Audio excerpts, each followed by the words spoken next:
Hello বন্ধুরা, welcome to my channel ঈশার রান্নাঘর। আজকে আমার রেসিপি লাউয়ের ডগা দিয়ে পাতলা মসুর ডাল।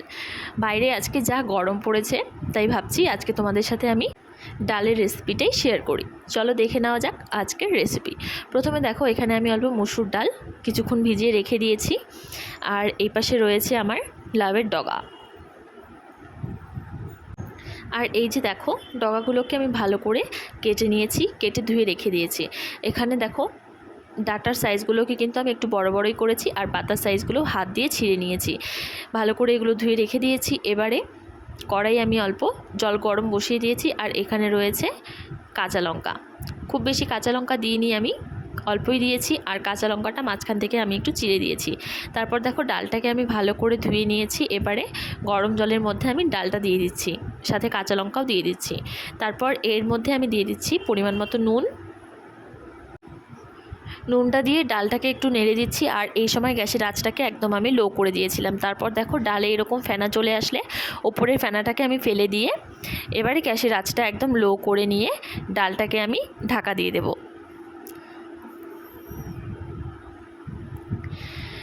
তারপর এটাকে 15 থেকে 20 মিনিট মতো ডালটাকে আমি ভালো করে সেদ্ধ করে নিচ্ছি।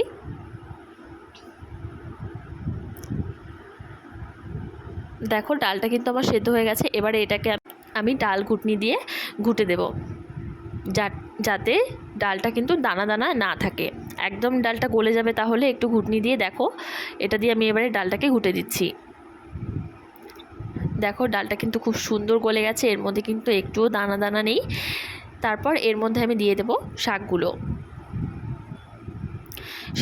দিয়ে এবারেও এটাকে আমি 10 থেকে 15 মিনিট মতো ভালো করে সেদ্ধ করে নেব, গ্যাসের আঁচটাকে লো রেখেই ভালো করে ঢাকা দিয়ে।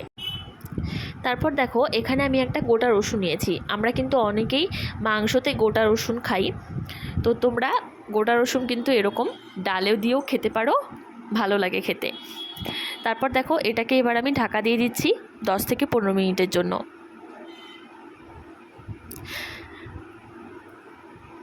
10 থেকে 15 মিনিট পর ডালটাকে ভালো করে সেদ্ধ করে নিয়েছি।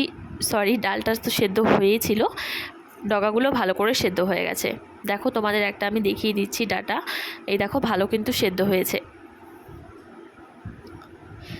এবারে এর মধ্যে আমি দিয়ে দিচ্ছি পরিমাণ মতো